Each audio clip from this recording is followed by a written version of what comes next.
Hello and welcome to the FilmPulse.net podcast. This is episode number 73. My name is Adam. With me today, we're joined by Kevin. How are you, Kevin? I have Ender's Game. You have Ender's Game. Today we have a great show lined up. First, I had a chance to speak with director Matthew Cooke on his new film, How to Make Money Selling Drugs, which is currently playing in theaters and on demand.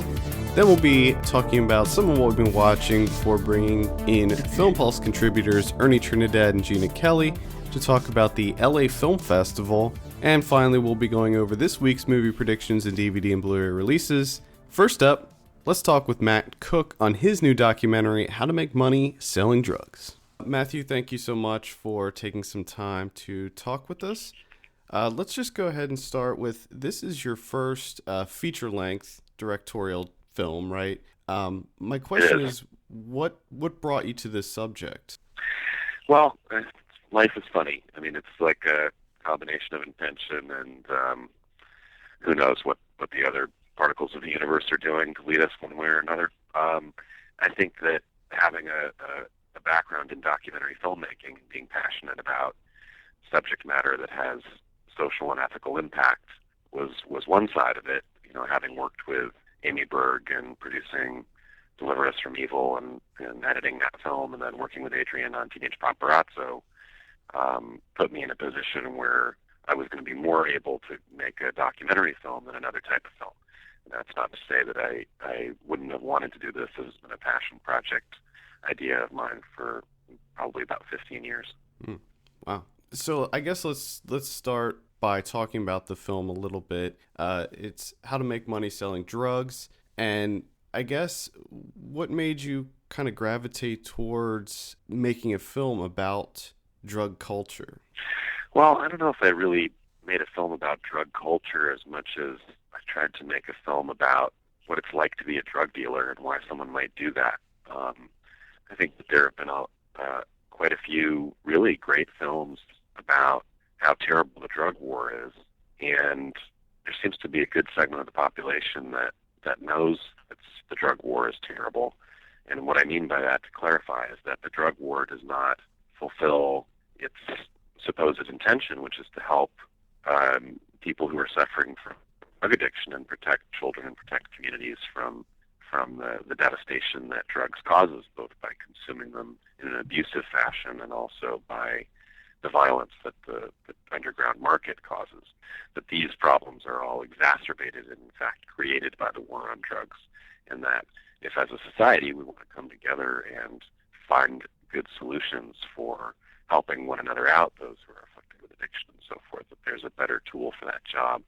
And I think that awareness made me feel like there was an opportunity to make another type of film that might reach an audience, a next generation of young voters who perhaps are currently politically apathetic or just don't know enough about the facts, who would not be the type of people to see a Eugene Jarecki documentary, for example. And so I wanted to make a film for them.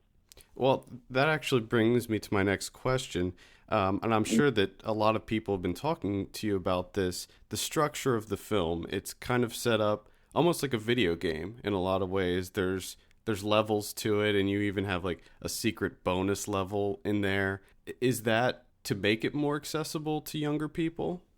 I think it's to make it more accessible to younger people, absolutely, and also people who want to see an entertaining film and who don't like to go to Adrian Grenier and I have this joke about the spanking documentary, the documentary that you watch for 90 minutes, and it's just, you're miserable the whole time, and then you just want to cry in your room, and you feel like there's nothing you can do, and you're just upset. And I actually, you know, as much as we joke about that, I love a good documentary that deals with a subject matter in a very candid way, and I don't mind being sad for 90 minutes if I'm finding out the truth, but I do want to feel empowered. And what those types of documentaries have done for me is make me feel empowered to try to make a film for audiences who don't like that movie and who want to see something that's going to give them a thrill ride, that for the audience of a Cocaine Cowboys, for example, or a Goodfellas, and who are more inclined to watch something like that and then, as a result, hopefully get educated about some of these basic facts and smash some of those unhelpful myths Yeah, and I think that the way that you made it was done in a very kind of palatable way too. Like you packed a ton of information into this movie. It's more than just a simple handbook for drug dealing. You covered so much material. Was there anything that you wish that you could expand on? Yeah, I mean, the format of 90 minutes is, for some reason, palatable for people, and I think much more than that, especially in a film like this, would have been maybe too much. But I would have loved to talk about drugs themselves a little bit more. It's such a vast issue, and it's so complex, and I think it's often just oversimplified.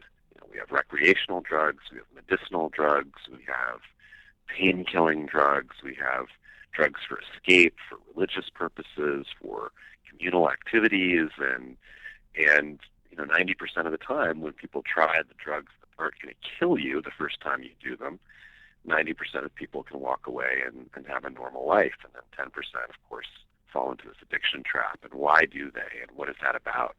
Why do Americans seem to struggle with this a little bit on the higher end compared to other nations? And I think that area is really interesting and fascinating. I wouldn't have minded being able to explore that more, but there just wasn't time for it in the picture. Yeah, and you do have just a ton of information in this. I mean, and the way that the film's structured, it just feels so kinetic that it's always moving, and then there's just so much information coming at you, and I think that that's actually quite refreshing because it had a really good pace to it as well. Well, thank you. I mean, that was the reason why that other information didn't fit in, and then also I felt like the audience we were speaking to, that's not why they were coming to see this particular film. Right. Now, in the movie, you talk to a ton of fascinating people, like Susan Sarandon, Woody Harrelson, but the thing that really interested me was the fact that you talked to former drug kingpins and even current drug dealers. How did you go about approaching these former dealers, and were they like apprehensive about being involved in the film? You know, I mean, it's not really. Most of the former drug dealers that I talked to are really incredible, to me, mind-blowing turnaround stories where these guys don't deal drugs anymore, obviously, and they now do something that's a real positive benefit for the community for the most part. So they're gang intervention specialists, or they run a sobriety or rehab clinic, or they regularly do public speaking about the war on drugs and how it does more damage than even the drugs themselves. And so all of these people that's their life now, is telling their story and really helping people out by doing so. And then the one active drug dealer, it was just sort of serendipitous series of events that I cannot possibly go into about how I was able to interview him. But, it's really not that difficult to find a drug dealer. I mean, I make a joke, I guess. You could have spun any one of us like a top, and wherever we landed, wherever our finger happened to be pointing, there would be somebody with a very relevant drug war story. Now, when you were in that situation, did that make you nervous at all, filming with him? Maybe for a moment I thought, it would really suck if the cops busted me, and I haven't really checked out the laws of, filming in a room filled with cocaine, and allegedly I was there. I mean, I don't even know if I want to say I was really there if it was even me. Yeah, no, that's probably but good. No, it there was a moment where it was a little bit. I had a thought like, this could be dangerous, but no, it didn't really scare me that much. Okay, well, that's good. So in the movie, you show a lot of clips from HBO's The Wire, and you even speak with creator David Simon. Though that show's probably a more realistic portrayal of the drug business. There's also shows like Weeds and Breaking Bad. Do you think that these mainstream TV shows, do you think that they do more than just entertain viewers and possibly raise some awareness about the state of drug dealing? And I think The Wire did. I think The Wire definitely did, and it's extremely sophisticated. And David Simon's a hero. I mean, he created genuine entertainment, engaging, dramatic material about characters that we care deeply about in a landscape, in a terrain that was very realistic and accurate to what's happening on the street, which reveals to us this reality about what's going on in the drug war. So, I mean, it's the perfect, to me, that's the ideal, it's the perfect storm to be into. Right. You know, engaging people and teaching them something. So I think that show was remarkable in that capacity. I think Weeds I never really saw. I mean, I heard great things about it, and I like the idea that we're getting that, you know, somebody's doing a show that shows that a working, you know, middle class mom could easily be a marijuana kingpin, and I think that's great to sort of normalize the reality of why people get into this business. And then Breaking Bad is just, I mean, it's one of the greatest shows I think the last couple of years. I mean, it's so amazing to watch. I don't know that Breaking Bad is the most politically informative. I think that might be a little bit of a stretch, but I don't think that's what the show's for. Right. No, I agree. But it does do a little bit. It does do a little bit in terms of, you know, Bryan Cranston being a science teacher who, in order to pay for medical, ends up doing this illegal thing. But I don't know. It feels like a big bridge to cross for most people, I think. Yeah, I agree with that. So, for the most part, the film plays out in somewhat of a tongue-in-cheek way. But have you received any kind of backlash from people who misconstrue the message of the film?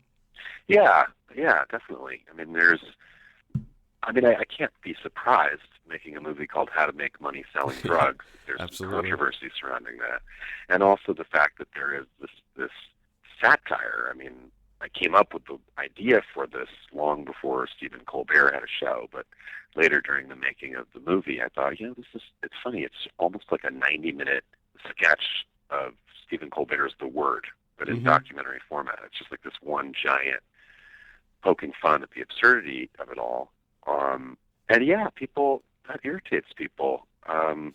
Not everybody, but, you know, thank God. I mean, that's the point. But I think I haven't figured out what the group is that it is irritating, but it is irritating people. I mean, I've definitely read some reviews where they say, "Oh God, it's too slick. It's too, it's sending the wrong message. This is, you know, not in good taste, you know, et cetera, et cetera." So have you had people come out against the film as that are taking it like literally as a guide? That actually hasn't happened that much. I've had people who have not watched the film do that, and I've had people who I think maybe overall might have a sense of disorientation take the film that way. Mm-hmm. But maybe it's not just my movie in which they find themselves disoriented. Probably not. I wish to say about them sympathetically. Yeah. Have you kept in touch with any of the subjects of the film? Most of them, yeah. Bobby Carlton, I keep in touch with, and Brian O'Day, and Barry Cooper, and Big John and Skip are hopefully coming to, I believe they're coming to the LA opening tomorrow night, and or Friday night, I should say. And yeah, I keep in touch with a lot of them. Oh, that's good. That's good. So have they all seen the film, the final product? Yes, I tried to show everybody. I mean, almost everybody got an opportunity to see the film before I locked the picture, because I wanted them to feel that their stories were accurately represented and that their voices were being used in a way that they could stand behind. That's good. Final question. So, with the recent developments that have just been happening this week, with in Texas we have SB 5 being brought down, we have DOMA and Prop 8 being nullified. Do you see, with this kind of progressive stance that's happening, do you see anything happening with the war on drugs? Do you see any progression there? I do see progression there. I don't know that I could link it to the recent Defense of Marriage Act ruling. I'd love to say that there's this huge wave of progressive activity happening in the United States. I don't know that that's the case.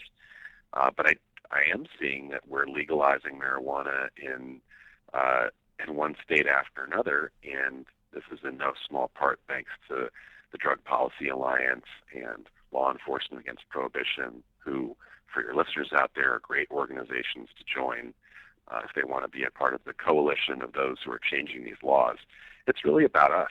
It's about people who are voters and citizens who are voters voting into office, politicians who are going to represent our actual views. Otherwise, they're going to be beholden to special interests like the prison guards union and so forth, and they're just going to continue to prosecute these drug laws because the drug laws are so advantageous to the giant law enforcement organizations who benefit from them. As a final point to that, of course, they're not beneficial to the law enforcement officers themselves. Fighting a losing drug war is not good for soldiers on either side.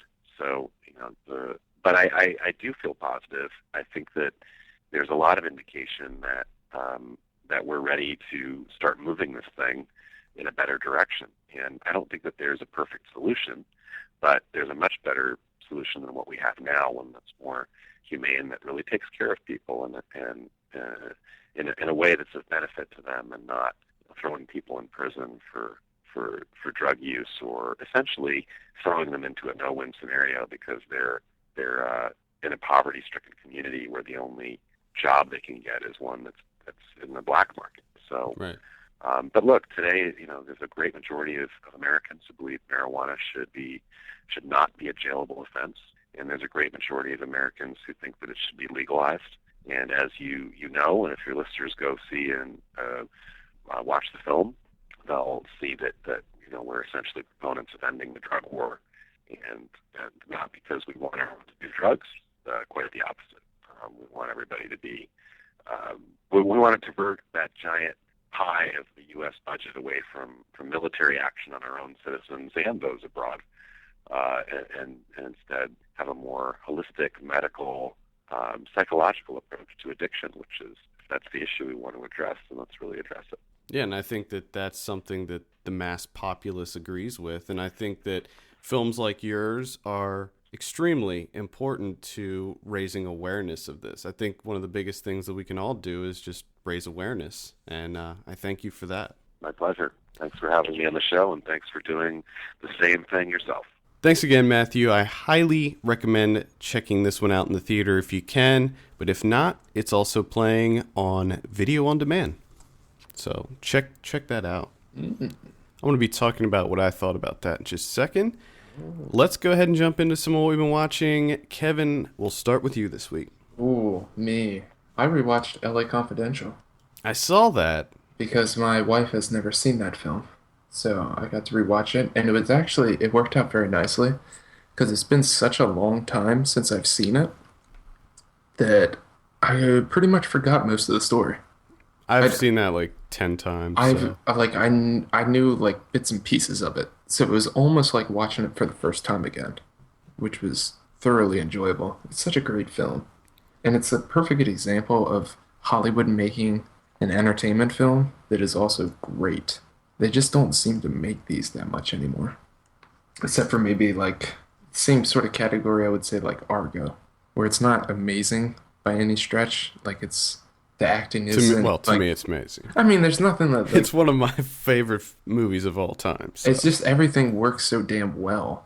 It's just nothing to me is really like over the top amazing that blows my mind. But everything's just done so well that it just all comes together perfectly. Well, that's one of the reasons that I love it so much, is because it is a good example of making something, like you said, like doing it well. Like I'm a fan of noir, so anytime a noir comes out that's modern but also really well made, I'm instantly gonna be latching onto that. And the other thing that it sort of did is it made me hate Gangster Squad even more. Oh God, dude, you know what I mean? There's no comparison. Now I remember, that Gangster Squad was trying to be like LA Confidential. Oh sure, and they failed miserably. Yeah, I mean, I still stand by what I originally said about Gangster Squad, where I was entertained by it. Yeah, but it was. I'm not going to say it was a good movie. No, but the only thing that it sort of surprises me is the Kim Basinger winning an Oscar for this. Yeah, I don't really get that. I thought she gave the weakest performance out of everyone. But it was a great Kevin Spacey playing Kevin Spacey. That guy, Mm-hmm. he plays himself so well. It's amazing. And this is early Spacey Yeah. too, so Oh my God, he's such a smug asshole. It's so great. I love it. I love him his as character that. in that movie was so I awesome. know.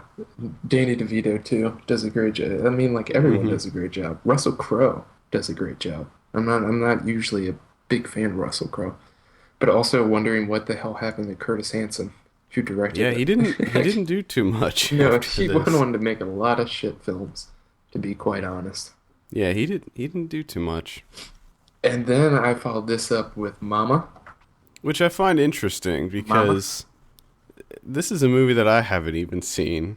This It's is a horror movie. Yeah, this is again.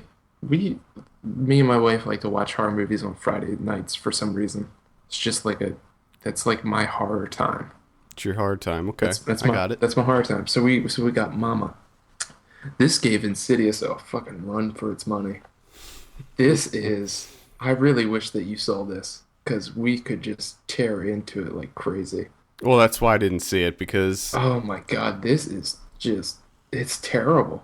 It's absolutely terrible. There's like nothing to it. There's no meat to the story. I mean, it's your very, very typical jump scare horror film. But it didn't interest me. So but even then, they only do like three jump scares. That's it. And there's like nothing else throughout the film. And you're just like, is this really a horror film? Because you're not doing anything. You just keep doing the same thing over and over again. Where Mama, who's like a ghost, spirit, specter type thing, just like pops up every now and then. And it's like, okay, cool. Oh, you're gonna do it again? Great. And it's just the story is the two girls survive in the wilderness for 5 years on their own with the help of this ghost spirit Mama. So when they were finally found, they're like feral children. They're living like animals, and apparently they've been surviving off of cherries for 5 years, which strike one against fucking film. And so they bring them back to this clinic or whatever, and they're observing them, and they're still acting like wild animals until their fucking uncle walks in with a pair of glasses for the oldest. She takes the glasses, puts them on, and then oh my God, magically she's completely fine, and she's a regular human being again. Like she puts the glasses on, she goes, "Daddy." Like, are you fucking kidding me? 5 years in the wilderness and glasses is what does it. Like that. did they give her an eye exam? Did they have a proper prescription for her? I don't. She had glasses before, so I guess they knew. But I mean, 5 years without your glasses because they broke in the beginning of the film, her eyes would be fucked. Yeah. Could you imagine living 5 years without glasses? It'd be With my eyesight, no. Exactly. Definitely. I wouldn't be able to do it. No, me either. I would completely lose it. I would go insane. But here they just throw glasses on her and bam, she's back to being human. And it's fucking terrible. And the ending is just batshit insane. Over the top, ridiculous absurdity. It's so terrible. It's so unbelievably terrible. It's just so lazy. What the hell has happened to horror? Well, there's a lot. Well, we can get into a long conversation about that, but horror is definitely not what it used to be, but It's just so lazy and uninspired. They just do the same thing over and over again. yeah, that's the thing, that they know what works and they know what makes money and sells tickets, and that's what they like to stick with. Yeah, I mean the two girls do an amazing job, especially the youngest, who's Lily, played by Isabel Melise. She does an amazing job because she's still like she doesn't really become human. She sort of still stays in this like feral child state, and she's like running around on all fours and stuff. And she's creepy and she does a great job, but everything else is just awful, just unbelievably terrible. Highly not recommended. And then I rewatched Man Bites Dog, good old French film from 1992. This was for my 10 out of 10 that I wrote, which is up on the website. And god damn it, I love this film. And Did we see this at the same time? I think so. I think this was one of those movies that I just bought. I think that maybe you bought it and then watched it and then let me. I think that because I don't know if we saw it together. I think maybe you saw it first and then gave it to me to watch or something. But I remember being completely blown away by this movie. Yeah, I mean, this is one of those films that you feel bad saying that you liked it.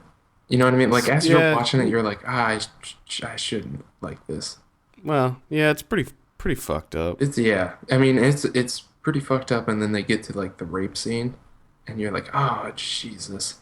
Yeah, because it's so realistic. I mean, people that haven't seen this film, this is like a found footage mockumentary type where a documentary crew follows around a serial killer.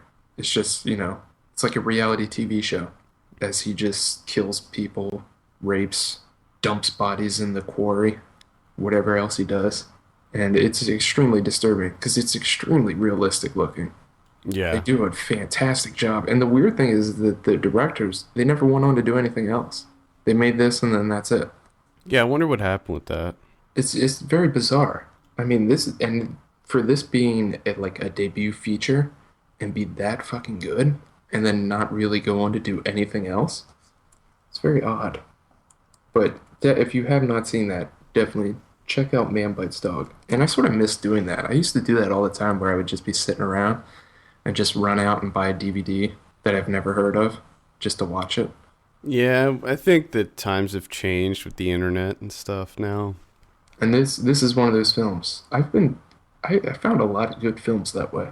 Just buying them on a whim. I was just talking to my girlfriend last night about our Asian movie kick that we had. Yeah, dude, we used to scour eBay and just buy things. That's how we discovered a lot of great Asian directors like Johnny To and Beat Takeshi and Miike and all those. Good times. And then I watched a little sort of low-key like lighthearted indie comedy, Natural Selection. I almost watched this several times on Netflix. It was pretty good. I mean, I remember hearing about, and this is one of those things that when it played the festivals and stuff, people were talking about it. Rachel Harris, who you might know from The Daily Show and The Hangover, they kept talking about her performance. It was almost like Margot Martindale, how they were talking about her for Scalene. So that's what initially got me very excited for it. There's all this buzz, and then of course festivals, it stops playing at the festivals are over, and then you just never hear from it again. And it's like, why don't filmmakers put these things on video on demand when there's a ton of buzz at the moment for it?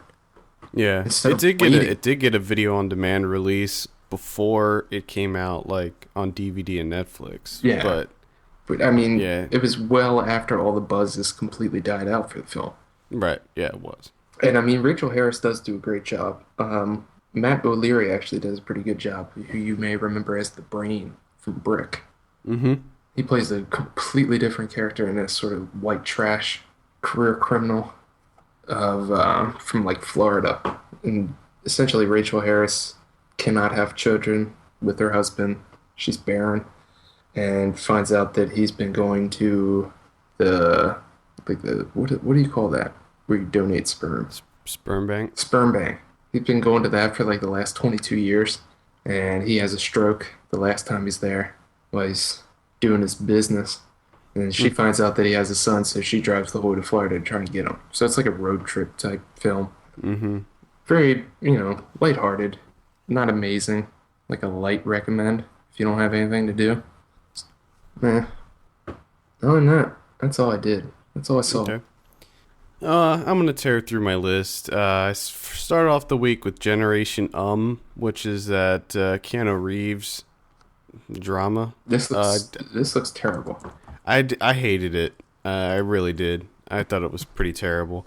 Now, normally I actually like movies like this. It's this type of movie where there's no real plot. It's just kind of following these people around. Mm-hmm. But I just didn't like the characters at all. And there really is no story whatsoever. I don't even understand what the point of this movie was at all. Ernie reviewed it for the site, and he actually liked it a lot. So We'll have it to just talk to Ernie about that. it just wasn't for me. It was not gelling Mm. with me. It was pretty aimless. Keanu Reeves was pretty good in it, but for the most part, it was pretty boring, pretty slow. It looked pretty decent, but at this point in the game, it felt like it was one of those 90s or maybe early 2000s like indies that came out. Like the one that I liked a lot was it was Ethan Hawke, the one about the Chelsea Hotel, Chelsea Walls, I think was the name of it. Yeah. It's sort of like that, but much less interesting. I saw How to Make Money Selling Drugs, which we just heard an interview with the director. Are I you thought going this- to be a drug dealer now? No, Oh. I don't think so. But I mean, you can probably tell by the interview I was a big fan of this movie. The way it was structured, like how it was like a video game with different levels and like 8-bit music and all that stuff, I thought was great. And again, I'll reiterate that there was so much information packed into this movie, but the way that they presented it was very accessible, and it was just fantastic. I loved it. Nice. And I saw Syrup, which is a comedy that's currently playing on demand right now. This looks. I did not like this. Oh. No.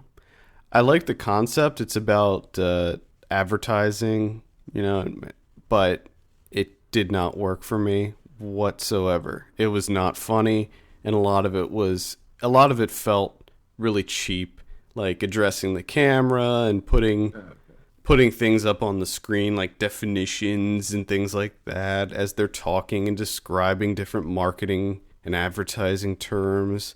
And none of that worked for me. And one of the things that bothered me so much was the names of the characters. Like the main guy's name is Scat. What? And who I like a lot, by the way.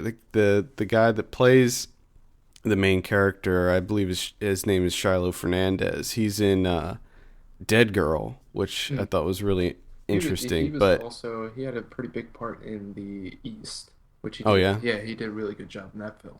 yeah, I like him. But he was fine in this movie. It's just that His name's it wasn't the performances that were bad. It was just everything else.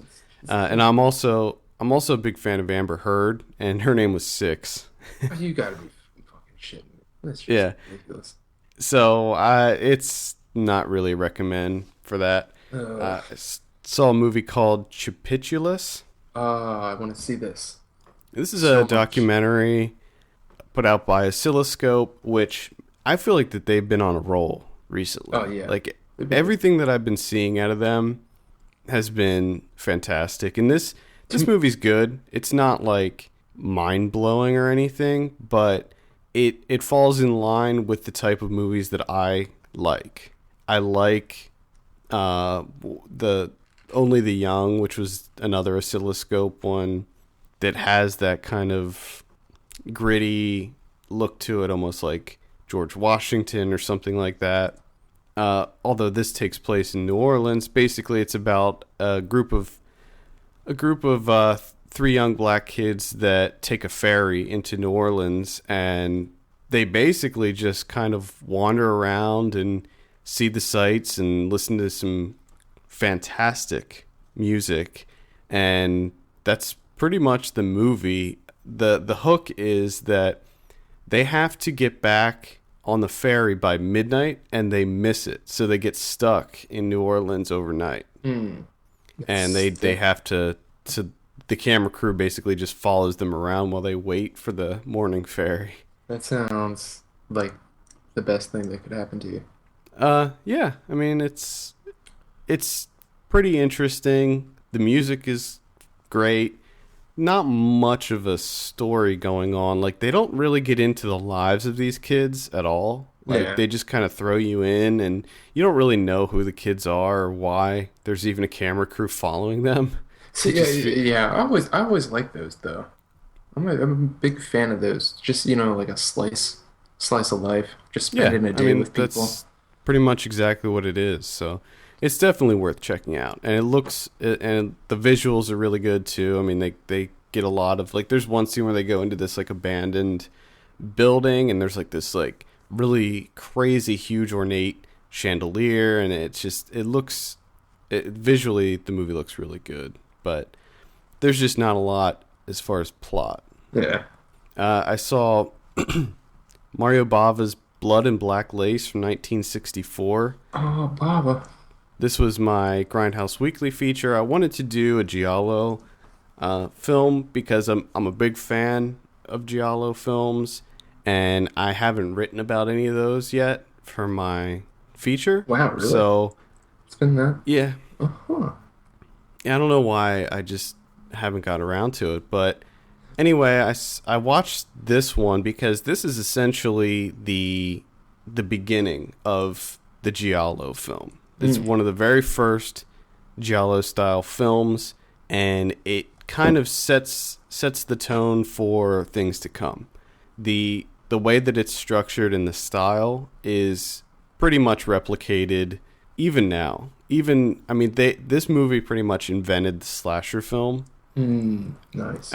Because when it came out, by this time, Mario Bava was already very popular, and he had a few hit movies on his hands. So they basically allowed him complete creative control over the film. And they said, okay, you can do whatever you want. So what he does is he decides to, instead of making a murder mystery procedural that focuses on the inspectors trying to find out who the killer is, he focuses the movie on the killing itself and follows the killer around, and essentially it's the same thing that we see now with slasher movies. Yeah. But when this came out, there was just nothing like it. And it was fantastic. It might turn out to be a 10 out of 10 for me, but right now I'm sitting at like a 9.5. All right. I'm going to definitely have to check this out. I've actually seen a Baba film before. Yeah, you saw Black Sunday, right? Yeah, which, remember, I forgot that I saw it. Yeah. And watched half of it again. And then I was like, this seems really familiar. Yeah, I mean, it's amazing. Deep Red is still my favorite Giallo film, but this is a very close second.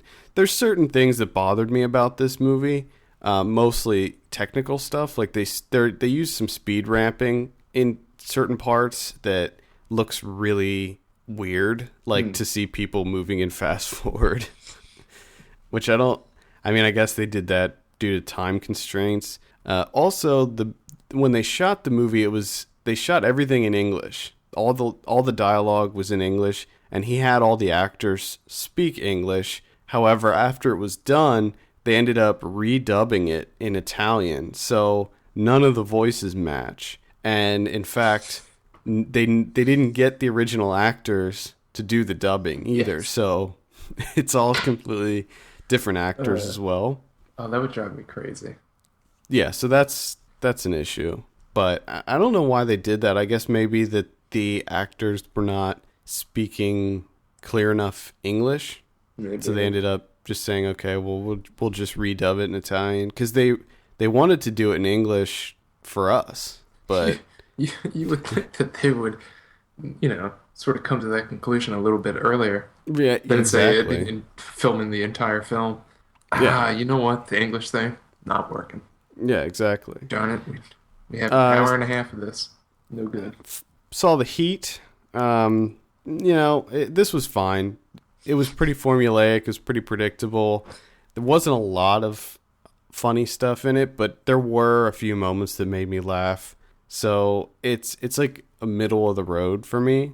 Like, I would rather have a movie that has some sparse laughs in it than have a movie that's cranking out joke after joke that doesn't land. You know what I mean? Yeah, that's embarrassing for everyone involved. Yeah, and that's how this movie is. There's just so many jokes and things in it that just don't work, that are not funny.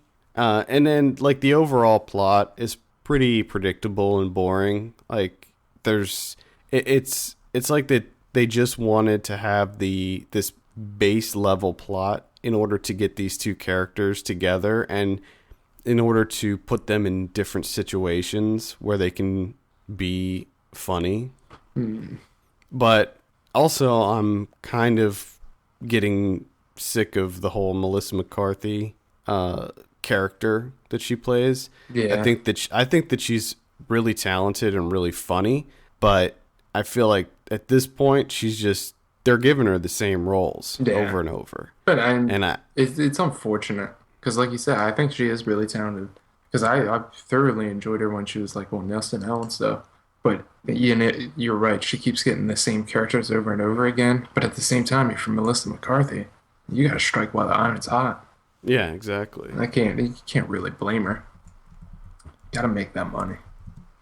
Yeah, so it's a very light recommend for me. I would say like rental. Check it when it comes out on Netflix. It's probably not worth going to see in the theater.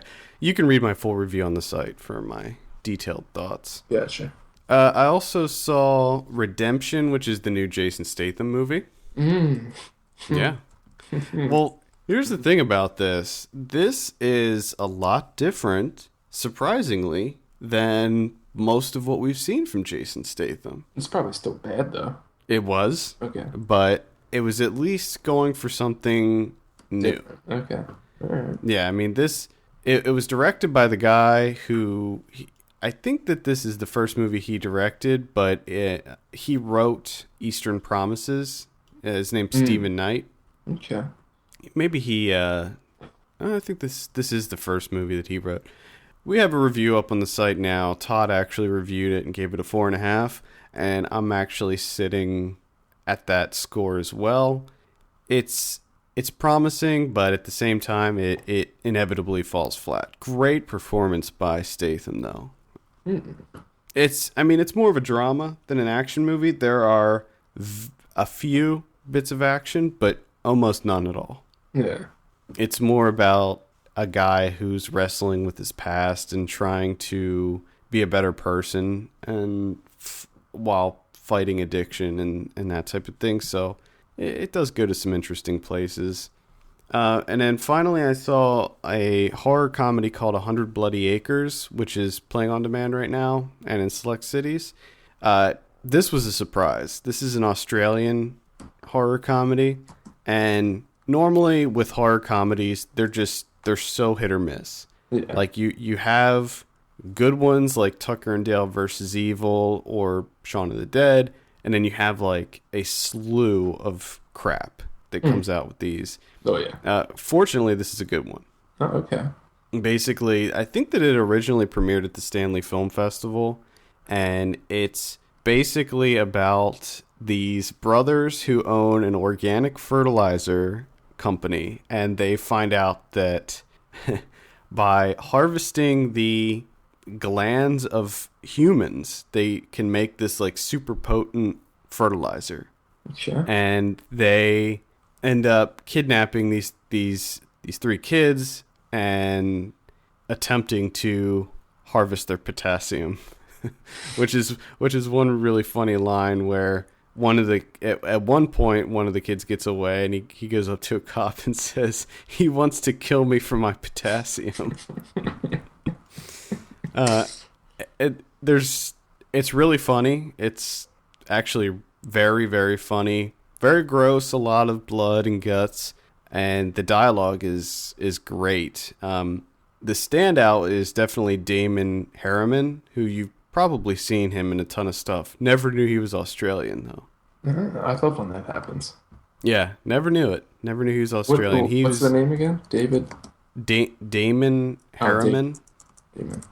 Yeah, he's in Justified. He's in The Lone Ranger that's coming out.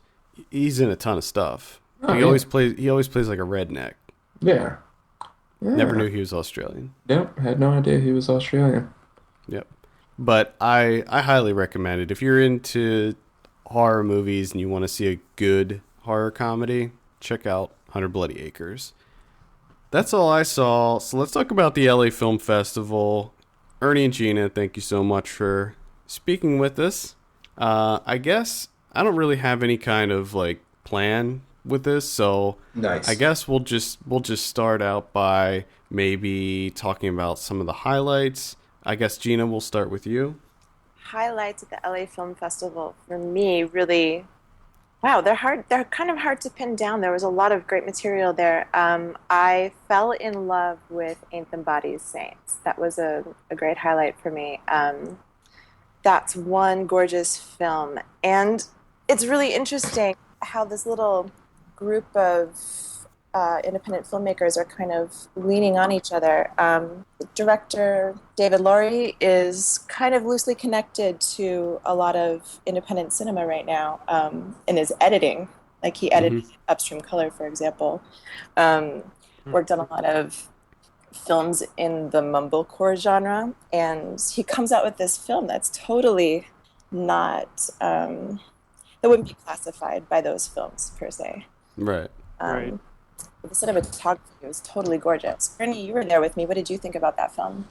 Well, I could definitely tell you were into that movie. I mean, even though we were stuck in the second row, you were at some points like leaning forward. I'm like, it's like you wanted to dive in there. But it's like I thought it was really, really good. I mean, it's not what I was expecting. I remember when we were discussing it, we were throwing Malik's name around, and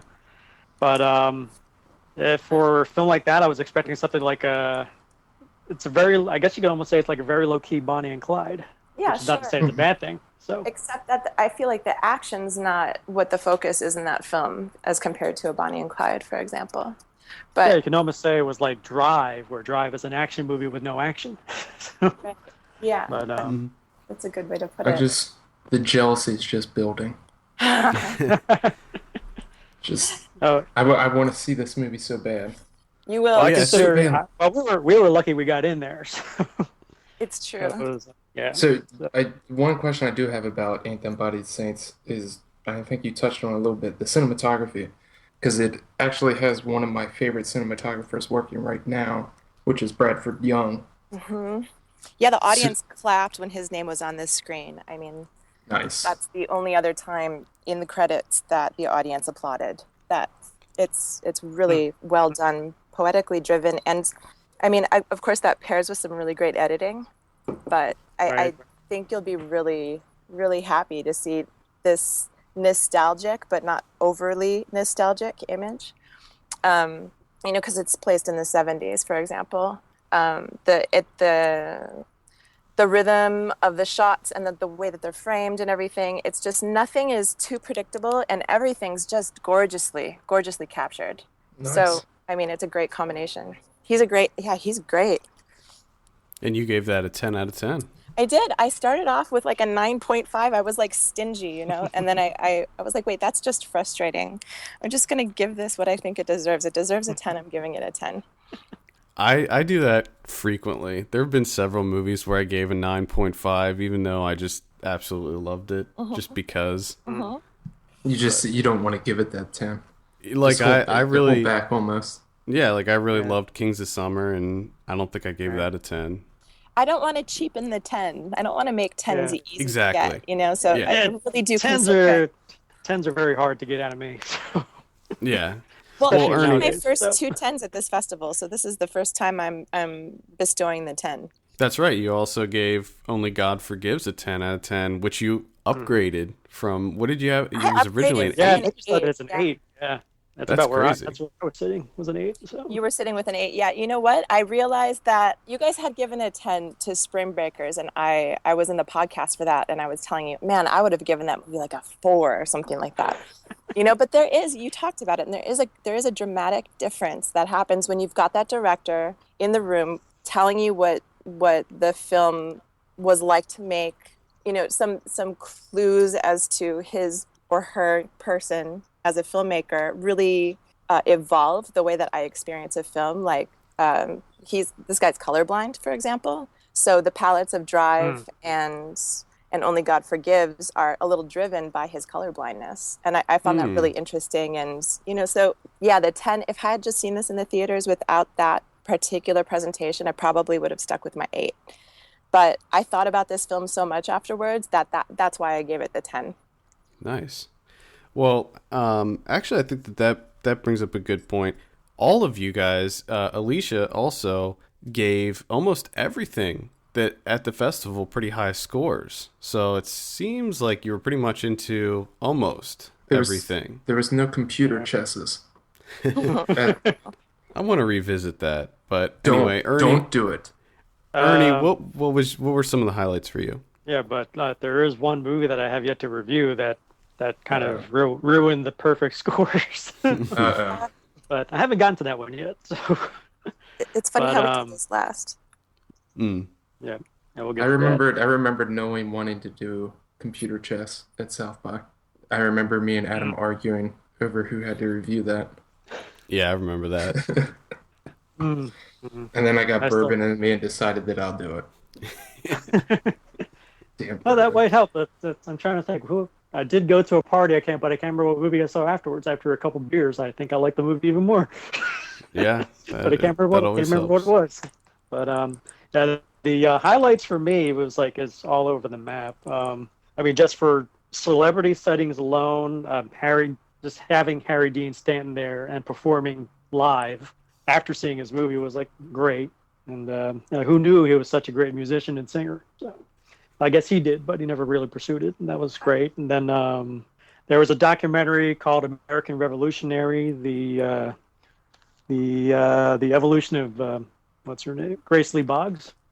That was a solid film, which I have yet to review, but she's 97 years old and lives in Detroit and flew out to LA for the film fest and was there to discuss the film after during the Q&A. It was wow, that was pretty amazing. I would have just stayed there, just listen to her talk and give a lecture on whatever she wanted to discuss, and that was really great. But for movie-wise, so far, I would say the best thing I saw was The Art of Killing, because I still can't shake that movie. And The Act of Killing. The Act of Killing. Yeah, I remember when Gina, Alicia, and I were discussing who's going to review what. Both of them said, "You're going to do that one." You always seem to be good with the heavy stuff. I'm like, that's really heavy. And then after I saw, I was like, yeah, thanks for giving me that one. That was.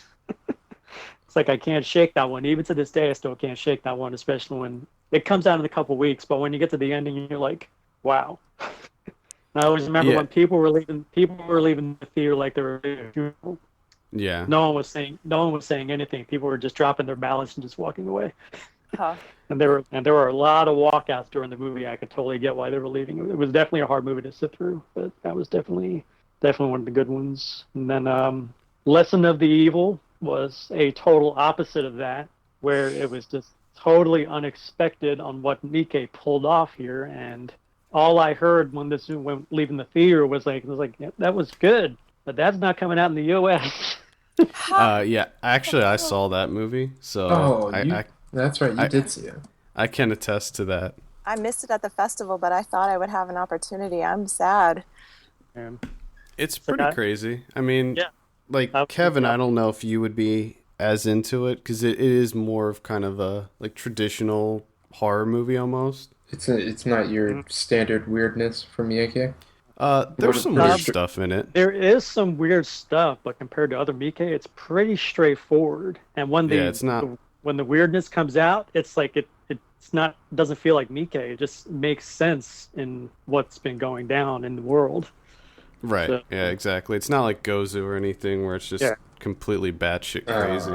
That's the Miike. I mean, it might kind of go off. It might go off the rail at the end, but you're like, okay, this is what it's about. You're like, Jesus, what the hell's he doing? There are some bow and arrow scenes in it too. The bow and arrow seems to be gaining in popularity. Yeah, a little bit. Gotta blame that Hunger Games. I know it is. Damn Hunger Games.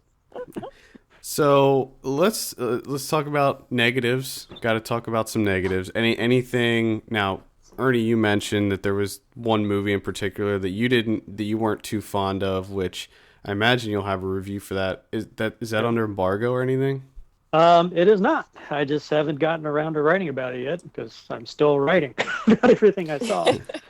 But so stay tuned for that. Gina, was there any? What was your least favorite? My least favorite was probably 40 years from yesterday. 40 years from yesterday or after yesterday. The film was an exercise. It was really an exercise. Student filmmakers. I was excited to see it because I thought it was an adventurous film. The directors were using their family members to investigate the death of the mother and what that would look like. And so while I was expecting something that was a little bit more Faulkner-esque, like As I Lay Dying, which has some perspective from each character, this film was trapped kind of and the cinematography was kind of trapped in a portrait the entire time. And it kept you from connecting with any of the emotion or activity that's happening in the film. Like the father goes out jogging, he comes back and his wife has died.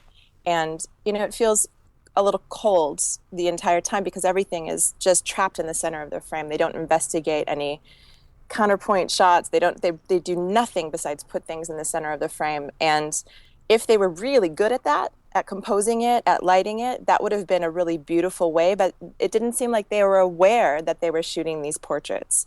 And so they didn't really treat them as portraits. It was just a place for the camera to be, and I found that really disappointing. Okay. But I think that was really, outside of some shorts that were a little hard to sit through, that was really the worst thing I saw at the festival.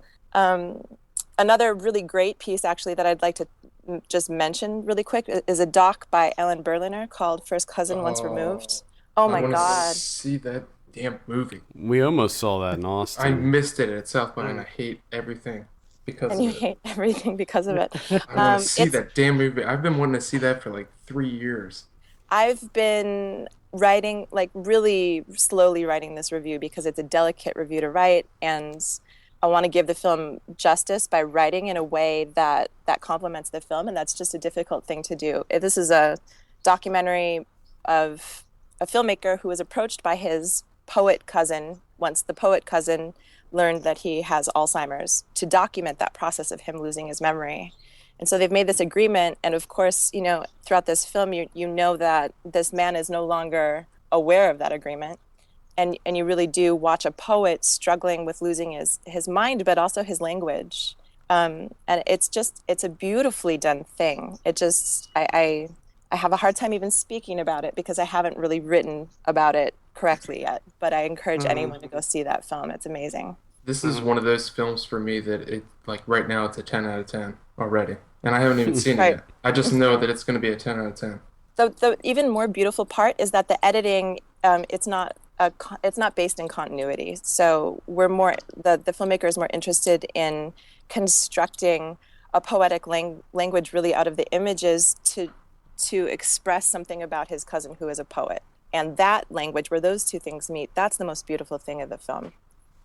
I remember you were selling that to me, and I'm kind of regretting the fact that I didn't take the plunge and go. I mean, I can't remember what I was seeing that was playing opposite, but I found flexibility as the festival went along. I'm like, I probably could have squeezed that in. I'm like, honestly, I think it might have been The Act of Killing, wasn't it?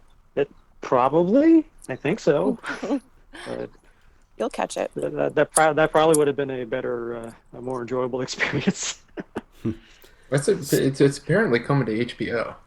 Yeah, exactly. Oh, is it? I heard that. That was also one of the most fascinating director talks afterwards because, that he had so much more to say because it's a family member also that he's talking about.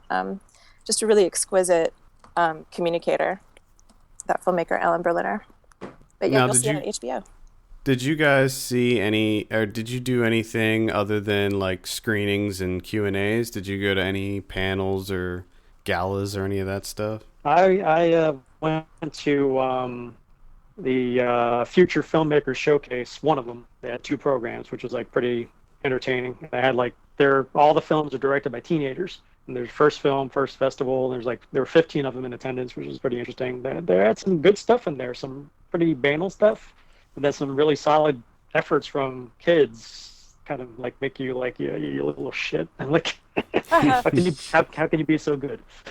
But that was good. I did manage to go to the directors panel with Shane Black, which was a pretty entertaining conversation, and that one was sold out really fast, and I was amazed I got in there. But the highlight of that was an entertaining question was the usual question that was like, what kind of suggestions would you give budding screenwriters and whatnot, which usually draws grunts from audiences like, oh, not that question again. Mhm. And his response was, he basically says screenwriting is hard. And it's like, and screenwriting basically boils down to 97% of them is talent. The rest of them has no talent. And it's basically just, again, trying to make sure you're getting to that 7%. And basically he just pauses and looks at the audience. Now, you guys, you got nothing to worry about. You have no talent. So everyone's like, huh? It's like, yeah, it's like, you have no talent. You got nothing to worry about. So they just left it there.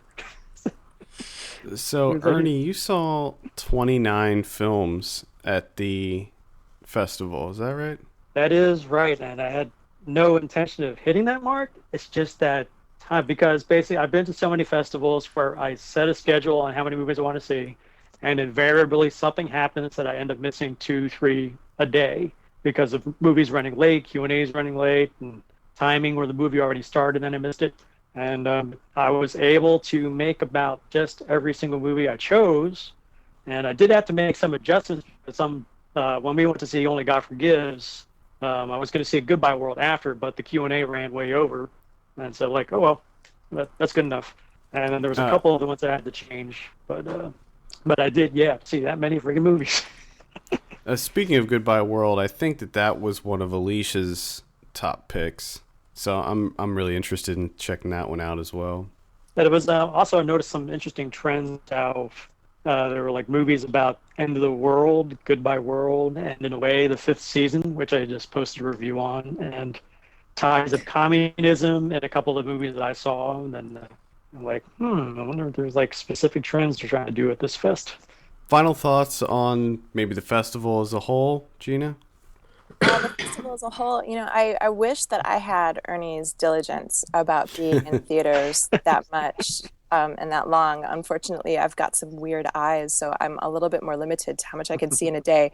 And what I noticed, I suppose, one, like, I love how supportive they are of their volunteers and how they really they get a huge applause every single screening for the 700 some volunteers or whatever it took. Everyone was really amazing. Everyone was really really interested in the films that they were presenting. The curation was really top notch. Like the shorts opening for the features that were being screened, they were just paired so well. They also chose pretty much the best venue for projections in LA Live. So I really appreciated being able to see all of these films in that kind of quality. All in all, it was a great experience, and I'm excited to hopefully go next year. Ernie, what are your thoughts? Well, it's definitely one of the best fests I've been to. Not just the fact that I was actually able to see as many films as I did, and the fact that the vast majority of them actually turned out to be solid films. And but it was a really well-run festival, and it got to the point. I guess it got to the point where volunteers are actually recognizing me. It's like, oh, you again, you again. Sure. It's like, you again, you're back, and like you're still here, like. And then kept running into one of them. It's like, oh yeah, what do you see now? It's like, oh yeah, great. It's like, but definitely the films that they chose, a very eclectic range of films. And as when they introduced them, they were like, they weren't hiding the fact that it was like, yeah, this will be a challenging film to watch. This is going to be something interesting. It's like, you give it your attention, you might be in for a treat and stuff like that. And definitely the presentation at the Regal LA Live was top solid for not just the presentation, the projection, the screen, and the screens were large for the size of the auditoriums, but it was actually a really well done festival, and definitely love to do it again. But I know just this year alone we got Outfest, AFI, and a bunch of other things coming. So it won't be long before we do it again. So yeah, and also absolutely. Some fun parties afterwards. I like the world premiere screenings tended to have parties that they would announce to the audience and just invite the entire body of the audience.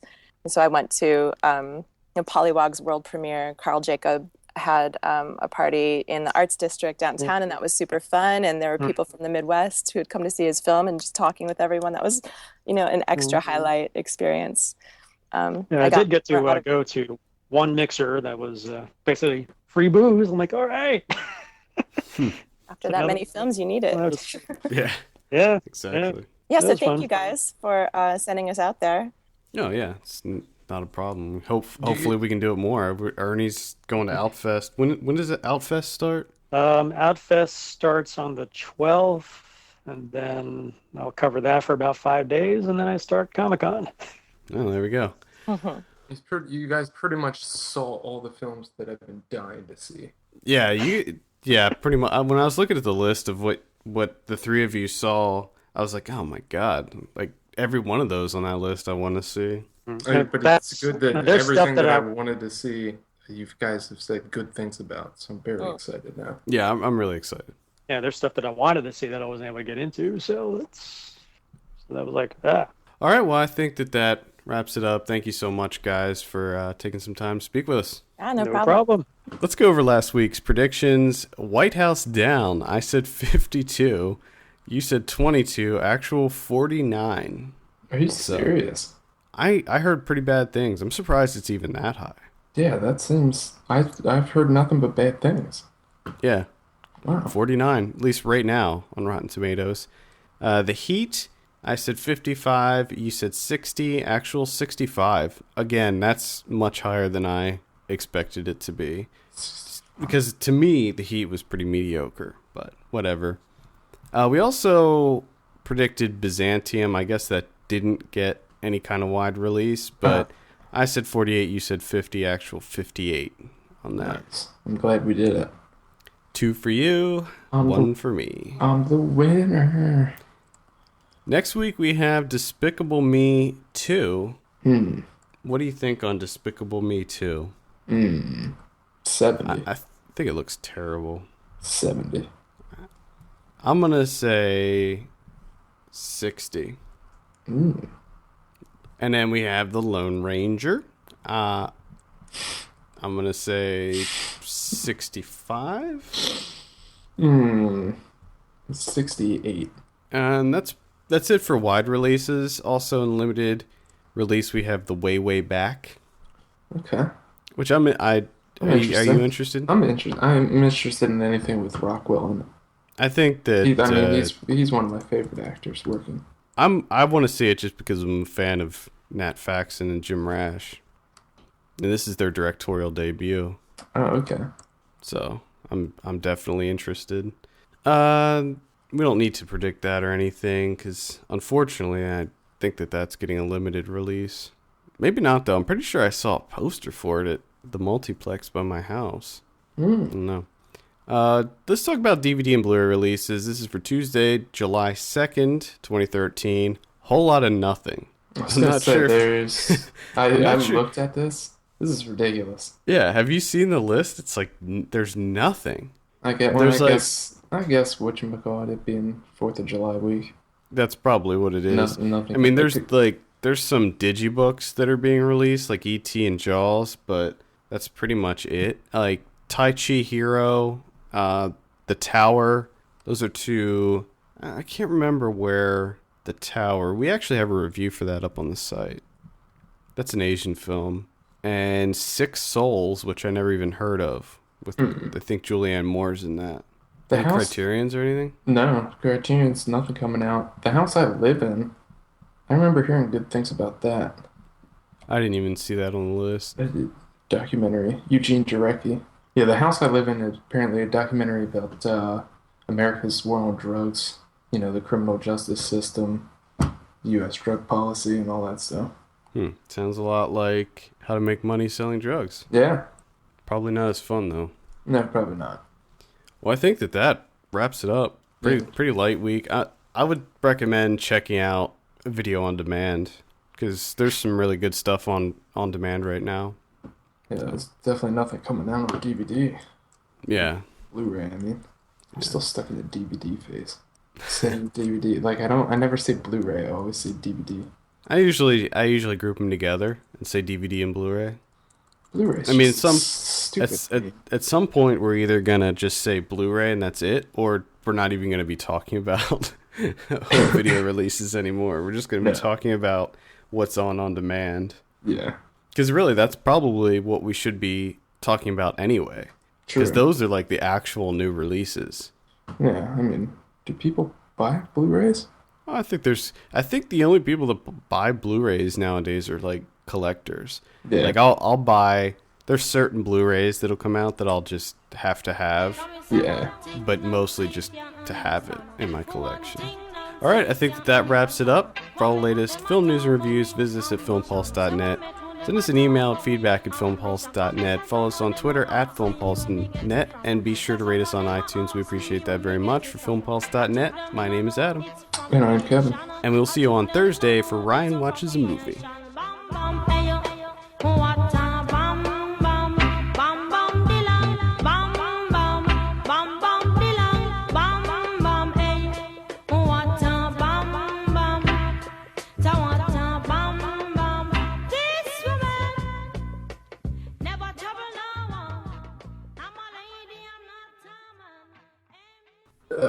Just going through Ryan's Twitter, but I just love to see that on election day.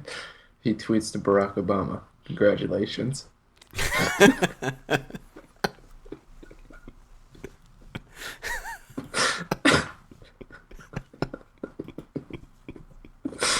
Oh my God. Oh my god, that's the best thing I've heard all day. I didn't know he did it. Like he expects him to respond, "Hey, thanks, man." Oh my god. That's amazing.